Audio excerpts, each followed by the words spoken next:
사도신경으로 신앙 고백하시겠습니다. 전능하사 천지를 만드신 하나님 아버지를 내가 믿사오며 그 외아들 우리 주 예수 그리스도를 믿사오니 이는 성령으로 잉태하사 통정녀 마리아에게 나시고 본디오 빌라도에게 고난을 받으사 십자가에 못 박혀 죽으시고 장사한 지 사흘 만에 죽은 자 가운데서 다시 살아나시며 하늘에 오르사 전능하신 하나님 우편에 앉아 계시다가 저희로서 산자와 죽은 자를 심판하러 오시리라. 성령을 믿사오며 거룩한 공회 성도가 서로 교통하는 것과 죄를 사하여 주시는 것과 몸이 다시 사는 것과 영원히 사는 것을 믿사옵나이다. 아멘.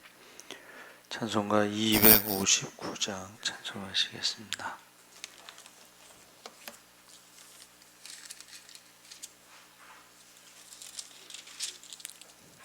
찬송가 259장 찬송하시겠습니다. 예수 십자가에 흘린 피로써 그대는 씻기어 있는가? 더러운 죄에게 하는 능력을 그대는 참 의지하는가? 예수의 보혈로 그대는 씻기어 있는가? 마음속에 여러 가지 죄악이 깨끗이 씻기어 있는가? 주 예수와 밤낮으로 늘 함께 그대는 행동을 하는가? 아무 때나 어디서나 그대는 십자가 붙들고 있는가? 예수의 보혈로 그대는 씻기어 있는가? 마음속에 여러 가지 죄악이 깨끗이 씻기어 있는가? 주님 예수 다시 올 때 그대는 영접할 예복이 있는가? 그대 몸은 거룩한 곳 천국에 들어갈 준비가 됐는가? 예수의 보혈로 그대는 씻기어 있는가? 마음속에 여러 가지 죄악이 깨끗이 씻기어 있는가? 모든 죄에 더러워진 예복을 주 앞에 지금 다 벗어서 샘물같이 솟아나는 보혈로 눈보다 더 익게 씻으라. 예수의 보혈로 그대는 씻기어 있는가?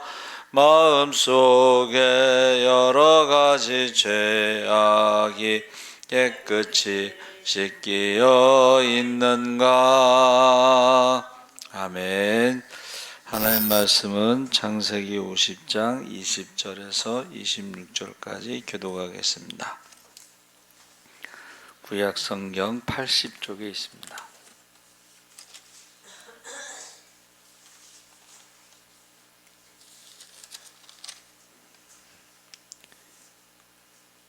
(20절에서 26절까지) 교독을 하겠습니다. 당신들은 나를 해하려 하였으나 하나님은 그것을 선으로 바꾸사 오늘과 같이 많은 백성의 생명을 구원하게 하시려 하셨나니.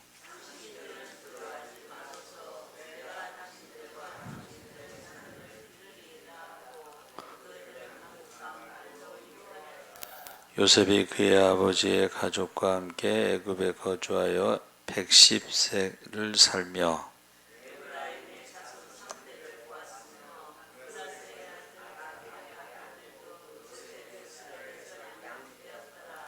요셉이 그의 형제들에게 이르되 나는 죽을 것이나 하나님이 당신들을 돌보시고 당신들을 이 땅에서 인도하여 내사 아브라함과 이삭과 야곱에게 맹세하신 땅에 이르게 하시리라 하고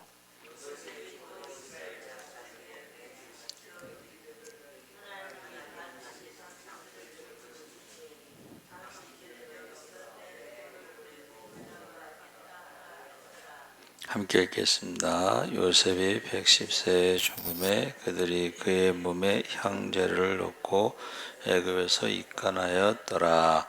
아멘. 할렐루야. 네, 잘 오셨습니다. 좋은 아침입니다. 우리 창세기는 죽음으로 끝난다. 이제 요셉의 죽음으로 끝난다 이렇게 말하고 있습니다. 그래서 오늘 어제 이어서 요셉의 두 번째 표현이 20절인데 내가 하나님을 대신하리이까. 하나님을 대신하는 것이 그게 우상 숭배죠. 20절에 당신들은 나를 헤아려 하였으나 하나님은 그것을 손으로 바꾸사 오늘과 같이 많은 백성의 생명을 구원하게 하시려 하셨나니. 그래서 자신의 모든 것이 하나님의 것이기에 자신이 함부로 인생의 선택을 하지 않겠다는 다짐을 함과 동시에 하나님에 대한 이렇게 고백하고 있습니다. 하나님은 자신을 믿고 따르는 백성들에게 벌어지는 모든 일을 선으로 바꾸시는 분이시다. 그래서 요셉의 이 고백이 우리의 고백이 되어야 합니다. 이 고백이 우리의 삶의 중심에 확실하게 자리를 잡고 있을 때 우리는 우리의 인생의 다양한 결정을 하나님과 함께 할 수 있는 사람이 됩니다. 하나님은 하나님의 말씀을 믿음으로 따라가는 사람들에게 벌어지는 모든 일을 결국 선으로 바꾸신다. 그래서 하나님을 사랑하는 자, 곧 그 뜻대로 부르심을 입은 자들에게는 모든 것이 합력하여 선을 이룬다 그랬습니다. 예수님께서도 이와 같은 모습을 보여주셨는데 예수님께서 이제 자신을 낭떠러지 아래로 밀어 떨어뜨리려 하는 사람들 앞에서도 당당히 성부 하나님을 의지하며 그들에게 떠밀리지 않으시고 뒤돌아 그들 사이를 지나올 수 있으셨는데 예수님의 이러한 모범을 통해 우리를 영원히 붙들어 주시는 분은 오직 하나님이시라는 사실을 다시 한번 확인하게 됩니다. 그래서 우리에게 이 믿음이 있으면 우리는 믿음을 가지고 이 땅의 여러 일들에 담대하게 맞서 살아갈 수 있습니다. 때때로 크고 작은 일들이 또 우리를 힘들게 하는 관계가 더 나아가 세속적인 가치관의 물결이 우리를 낭떠러지 아래로 밀쳐 떨어뜨리려고 할지라도 신자들을 붙드시고 세상의 일을 선으로 바꾸시는 하나님을 신뢰한다면 우리는 세상의 사람들과 다른 삶을 살아갈 수가 있습니다. 왜냐하면 우리를 붙잡고 있는 하나님의 손은 만물보다 크시기 때문입니다.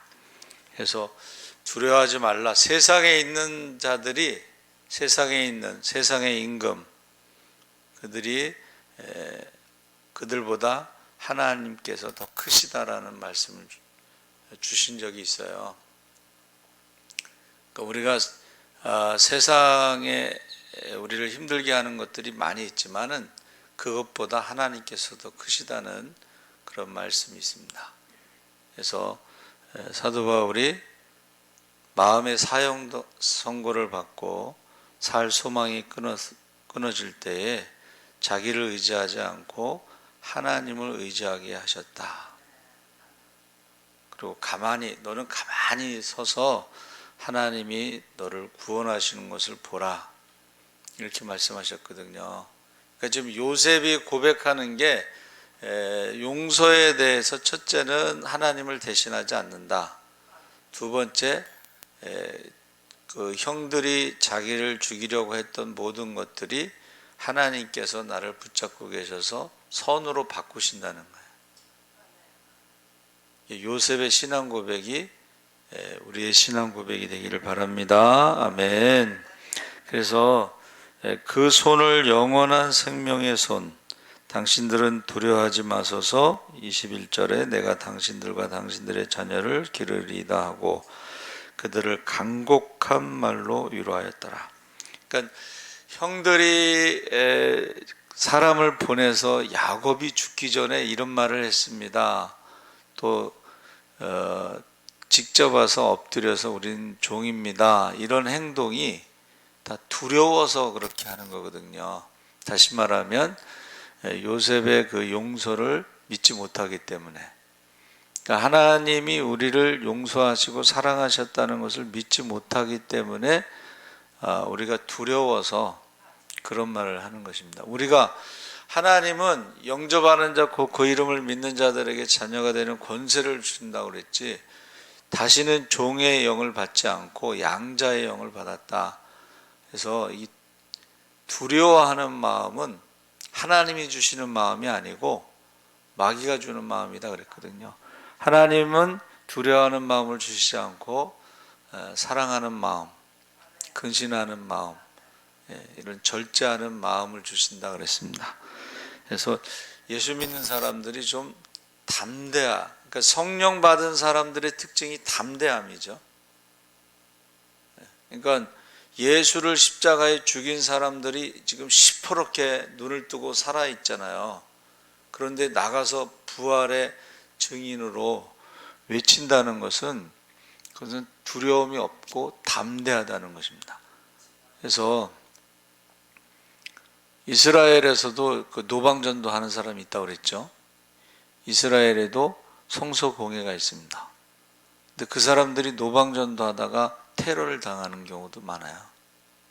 그런데 그 두려워하지 않고, 그러니까 죽음을 두려워하지 않고 전도를 하는 거죠.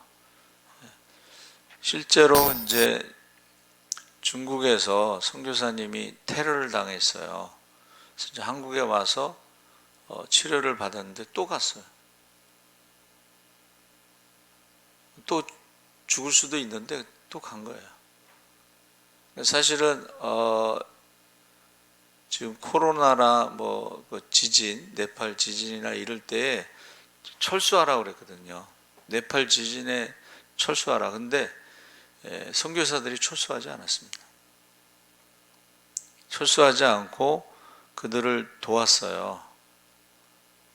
그들을. 네팔 사람들이 이제 거기가 우상 국가인데 그 많은 우상들이 자기를 도와주지 않았지만 선교사들이 자기들을 도와줬다. 그래서 예수 믿고 개종해서 세례받은 사람들이 많습니다. 그러니까 위기가 왔을 때 사실은 우리가 기회가 되는 거죠. 그래서 코로나로 인해서 그때 처음에 그 마스크가 부족할 때 교회에서 마스크를 손으로 떠서 많은 사람들이 나눠줬죠. 마스크 전도. 다른 거는 안 받아도 마스크가 부족할 때 마스크는 다 받잖아요. 그렇죠? 그래서 위기가 왔을 때 오히려 우리에게는 좋은 기회가 될 수가 있습니다. 그래서 지금 그 부자 청년이 영생에 대해서 물어봤을 때에 예수님께서 처음에는 하나님을 사랑하고 말씀대로 지켰느냐 했을 때 제가 어려서부터 다 지켰나이다. 그러니까 예수 믿는 사람이 제일 이쁘다 그랬죠. 예수 믿는 청년들이 제일 이쁩니다. 근데 한 가지 부족한 것이 있는데 내 재산을 팔아 가난한 자들에게 나눠주고 너는 나를 따르라 했을 때 그가 부자인 거로 근심하며 돌아갔다 그랬죠. 이게 우리의 모습이라고 생각할 수가 있습니다. 예수 믿는 사람들이 예배는 열심히 드리잖아요. 그렇죠? 근데 이웃을 사랑하고 나누는 데는 그게 한 가지 부족한 것이 될 수가 있습니다. 그래서 근심하여 돌아갔을 때에 예수님께서 그 다음에 무슨 말씀하셨죠?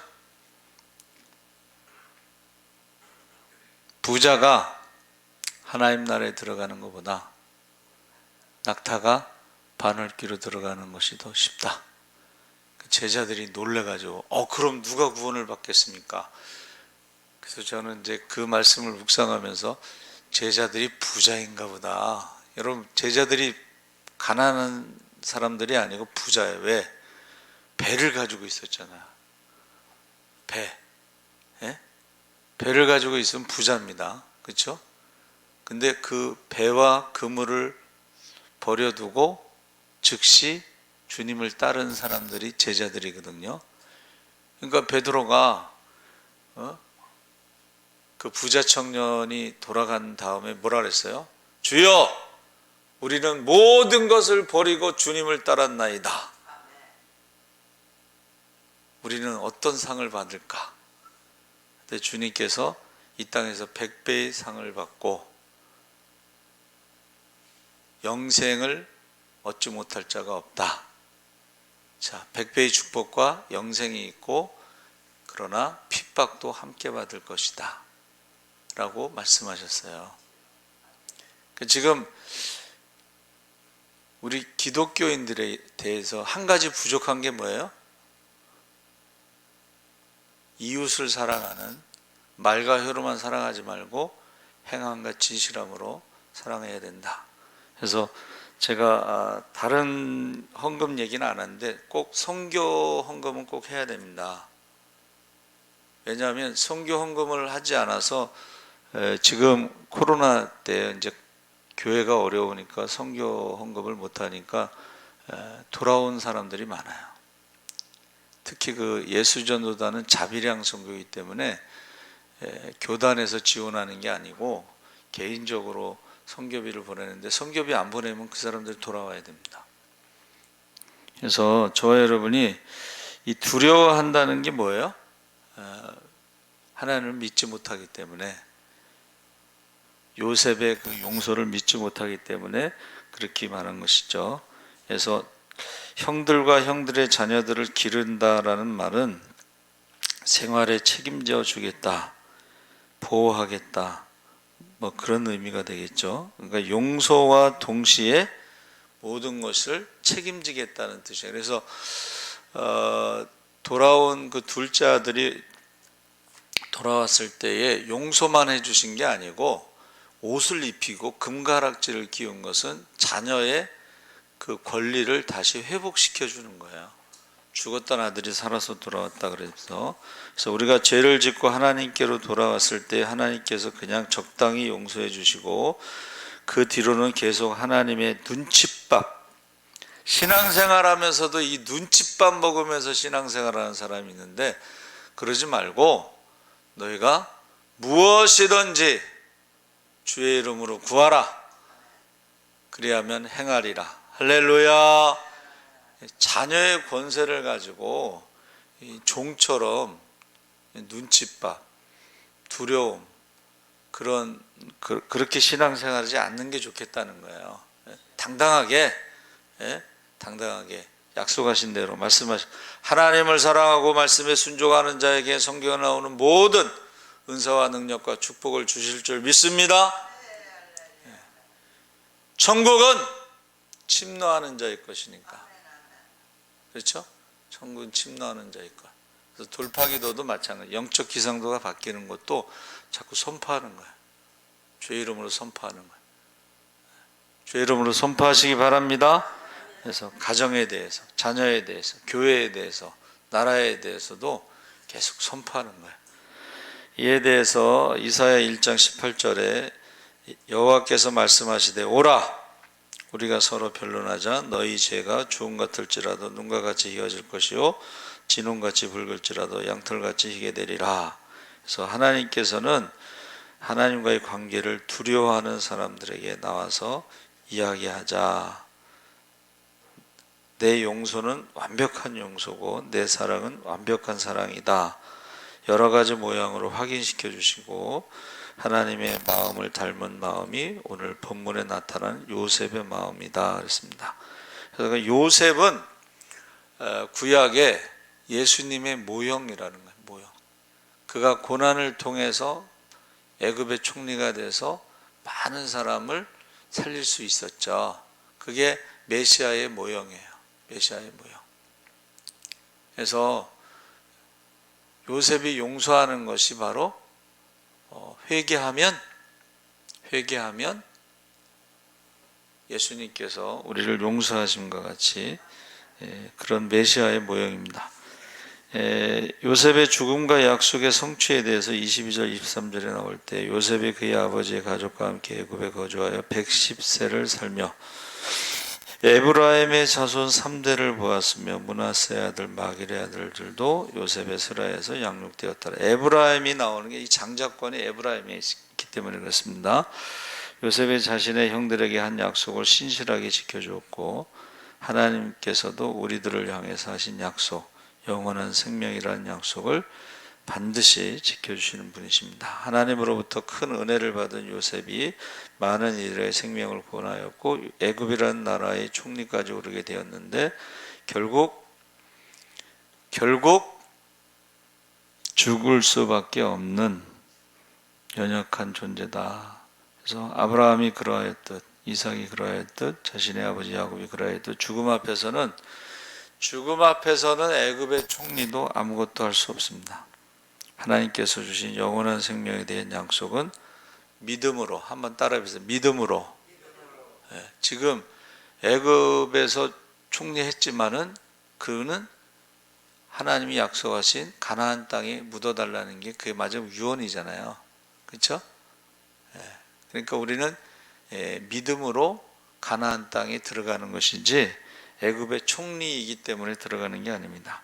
그래서 요셉의 마음이 잘 나타나 있는 부분까지 24, 26절에 요셉이 그의 형제들에게 이르되 나는 죽을 것이나 하나님이 당신들을 돌보시고 당신들을 이 땅에서 인도하여 내사 아브라함과 이삭과 야곱에게 맹세하신 땅에 이르게 하시리라 하고 요셉이 또 이스라엘 자손에게 맹세하기를 이르기를 하나님이 반드시 당신들을 돌보시리니 당신들은 여기서 내 해골을 메고 올라가겠다 하라 했더라.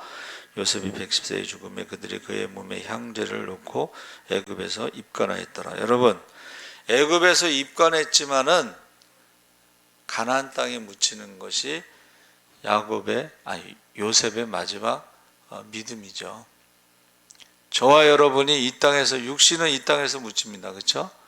그러나 주님 다시 오실 때 우리가 부활한다. 부활. 그리고 부활의 몸으로 변화되죠. 그래서 데살로니가에서 나오는 먼저 죽은 사람들은 그럼 어떻게 되느냐 하고 걱정할 때에 뭐라 그랬어요? 바울이 주 안에서 먼저 죽은 자들이 먼저 부활하고 살아있는 우리도 부활해서 변화된다는 거예요. 그래서 재림하신 주님을 공중에서 영접한다, 휴거한다는 거죠.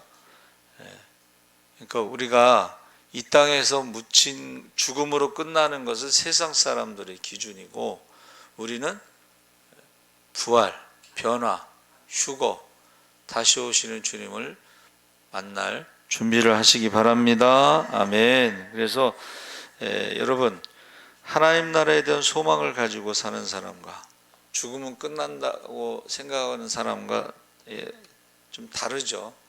우리는 주님을 만날 준비를 하면서 하는 예복을 준비하면서 사는 것이고 세상 사람들은 그냥 죽으면 끝난다고 생각하는 거예요. 그래서 요셉의 이러한 믿음이 여호수아 24장 32절에 현실이 되는데 또 이스라엘 자손이 애굽에서 가져온 요셉의 뼈를 세겜에 장사하였으니 이곳은 야곱이 100크시타를 주고 세겜의 아버지 하몰의 자손들에게서 산 밭이라 그것이 요셉의 자손의 기업이 되었더라 그랬습니다. 그것이 여호수아 24장의 현실로 성취된 거죠. 이것은 출애굽기 2장 25절에 하나님이 이스라엘 자손을 돌보셨고 하나님이 그들을 기억하셨더라 그랬습니다. 그래서 우리가 하나님의 백성들을 향해 하나님께서 동일한 선언으로 우리를 위로하시는데 요셉의 예언과 같이 하나님께서 지금도 우리를 돌보고 계시고 하나님께서 우리를 기억하고 계시고 우리 기도의 자리에서 우리의 필요한 연약함을 기억하시고 은혜로 돌보시는 하나님을 경험하고 경험하는 교우들이 되시기를 주님 이름으로 축원합니다. 아멘. 그래서 요셉의 이야기는 결국 우리들의 이야기, 우리들의 신앙생활의 이야기다 하는 것입니다. 그러니까 어떻게 해요? 하나님을 대신할 수 없다. 두 번째는 하나님께서 모든 것을 선으로 바꾸신다. 세 번째는 하나님께서 우리의 자손들을 책임지신다는 거예요. 믿으시기 바랍니다. 저와 여러분이 하나님 부르시면 가야 되잖아요. 그럼 우리 자손들을 누가 책임져요? 하나님이 책임지신다. 하나님이 책임지신다는 것을 우리가 믿고 기도하시기 바랍니다. 아멘. 감사합니다. 하나님 아버지, 이제 요셉의 그 신앙 고백을 우리도 배우게 하시고 이제 하나님께서 책임지신다는 것을 믿게 하시고 하나님께 모든 것을 맡길 수 있게 하여 주시옵소서. 노아의 시대에 소돔과 고모라 성에서 우리가 살고 있습니다. 우리 자녀 악하고 음란하고 믿음이 없는 세대 우리 자녀들의 믿음과 구원과 축복을 위해서 눈물로 기도하게 하여 주시옵소서. 너희와 너희 자녀들을 위해서 울라고 말씀하신 대로 우리가 기도를 쉬는 죄 전도를 쉬는 죄를 범치 않게 하여 주시옵소서. 감사하며 예수님의 이름으로 기도합나이다. 아멘. 하늘에 계신 우리 아버지여, 이름이 거룩히 여김을 받으시오며 나라의 마옵시며 뜻이 하늘에서 이룬 것 같이